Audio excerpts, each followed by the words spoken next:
欢迎来到新兴消息频道，请订阅频道，所以大家不要错过当天最热门的新闻。我们今天的时事通讯包括以下内容：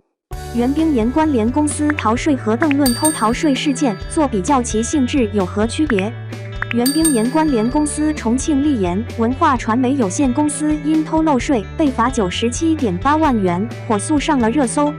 网络上有些网友评论要一视同仁，封杀袁冰妍，还搬出邓伦偷逃事件做对比，对邓伦遭封杀感到不公。那这两起偷漏税事件有何区别？我们来分析下就知道谁的性质更严重、更恶劣。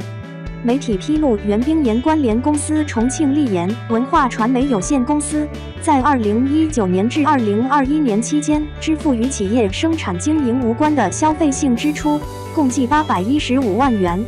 被税务部门认定为投资者的红利。依照规定，立言公司应按税率为20%计算个人所得税，代扣代缴所得税为163万元，但公司未履行代扣代缴义务，违反了《中华人民共和国税收征收管理法》第69条规定，扣缴义务人应扣未扣、应收而不收税款的，由税务机关向纳税人追缴税款；对扣缴义务人处应扣未扣、应收未收税款50%以上3倍以下的罚款。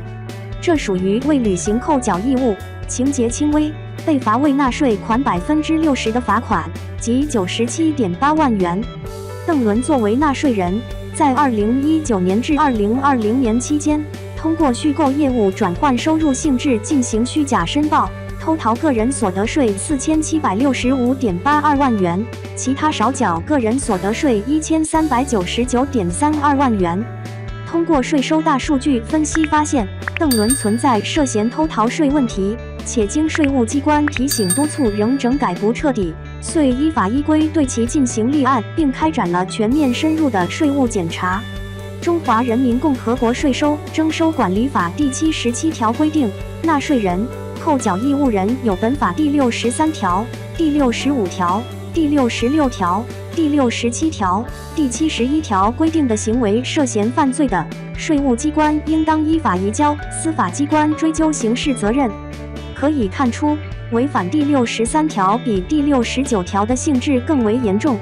在这两起事件中，媒体的态度也是不一样。先来看下人民日报对于袁冰妍公司逃税的评论：知名女星公司逃税，被罚近100万。人民日报对于邓伦逃税的评论：整改不彻底就要彻底被整改，主动纠错可能从轻，未能纠错难免从重。执法监督有刚性也不乏柔性，提醒督促就是改错机会，倘若执迷不悟，只会等来法律亮剑，无疑是自断出路。央广网评对于邓伦逃税的评论：邓伦偷逃税被罚1.06亿，心存侥幸逃不过大数据。明星、主播等应引以为戒，别再抱着侥幸心理，以免自食恶果，背上偷逃税的污点，自毁前程。从媒体的表态中可以看出，邓伦的逃税的性质是恶劣的，情节较为严重，所以媒体的评论才会如此犀利。合作方上的态度也可以看出，邓伦的逃税性质更严重。在邓伦逃税事件曝光不久，云米、菜鸟果果、百事贵格、雀巢、普纳等品牌方宣布解除与邓伦的合作关系。邓伦的工作室微博、邓伦个人微博、抖音账号均被封禁，